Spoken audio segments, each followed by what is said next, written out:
Rights groups in Russia say police have arrested more than 400 people at memorials for opposition leader Alexei Navalny. His death at age 47 at a remote penal camp was announced on Friday. Navalny's allies have confirmed his death, but say the authorities are refusing to release his body.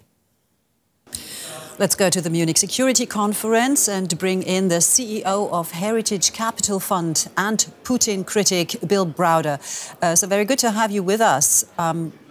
You called Alexei Navalny the hope for Russia.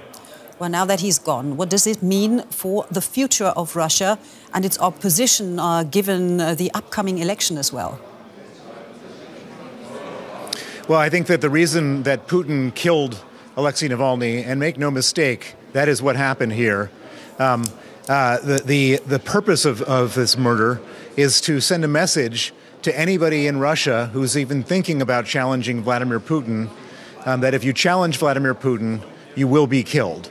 And that message, I believe, is extremely strong message because Alexei Navalny was such a larger-than-life, bigger figure. And to take the biggest person and take him down, I think is absolutely going to suppress and repress the Russian people, sadly. You say that he's sending a message to the Russian people. Is he also sending a message to the international community? You're at the Munich Security Conference. The Ukrainian President Vladimir Zelensky yesterday implied that it's not a coincidence that Navalny's death was announced on the first day of the conference. Do you think Putin is sending a message to the community too? And if so, to what purpose? Well, it's not exactly clear what the timing is, but it is actually very coincidental that all of the major world leaders are here at the Munich Security Conference right now at the moment that Alexei Navalny was murdered by Putin. And so one theory is that after the war started, after Putin invaded Ukraine, the Munich Security Conference didn't allow Russian officials to come here anymore. And so this is a way for Putin to effectively troll the entire world. Even though he's not here in person along with his entourage, by killing Alexei Navalny, Putin is in the head of every single person at this conference all through the weekend. And so this is his way of saying, you might be able to disinvite me, but I don't care. I'm still in your head. And what would you say to those, because there are those voices also at the security conference who say that we need to negotiate with Putin, we need to find a way to make peace between Russia and Ukraine. Do you agree with them? Is it possible to talk to Putin? No, absolutely not. Putin has made it clear that there's no negotiation, that he has no capacity to compromise, to seek peace. Putin is a warmonger. He's singularly responsible for the invasion of Ukraine. He has no intention of doing anything other than carrying on. He's lost 400,000 of his own soldiers in this terrible exercise, not to mention the many tens, if not hundreds of thousands of Ukrainian soldiers. And so you can't negotiate with somebody who doesn't want to negotiate. And so I think it's sort of something put out there by Putin to try to say to everybody that negotiation is Ukraine capitulating, and that's not an acceptable solution at all.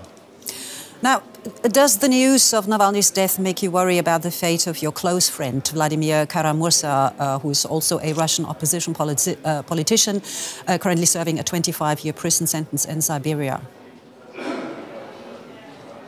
Indeed. So if we look at the parallels, they're haunting. Both Alexei Navalny and Vladimir Kamura were Putin oppositionists. Both of them were then given very long sentences. Navalny, 19 years, Vladimir Kamura, 25 years. They both were then sent to a Siberian prison. Both of them were put in solitary confinement. Both of them were then transferred to even more harsh regime prison. Alexei Navalny has now been killed, and Vladimir Kamura is probably next on the block. We're terrified for his safety and for his well-being, and one of the main topics of the conference for me here is to work with Western leaders to try to figure out a way to free Vladimir Kamura so he doesn't end up dead like Alexei Navalny did. Last question. We don't have much time, but it's a personal question. Many Putin critics were either dying or were killed, even when they're not in Russia. Are you worried for your own safety? Well, I think that, yes, of course, because look at the situation. Alexei Navalny was the biggest and most important political character in Russia, opposition politician, and Putin showed no worrying about killing him. He's not worried about the consequences because there will be no significant consequences. And what that means is that there's no consequences to anything that Putin does, including killing people like me. And so I think that Putin has shown his true face, his true colors, and it's a very dangerous world for people like me and anybody who opposes Putin in Russia or anywhere in the world, unfortunately. Right. Hermitage Capital Fund CEO and longtime Putin critic Bill Browder, thank you so very much for your time. Thank you.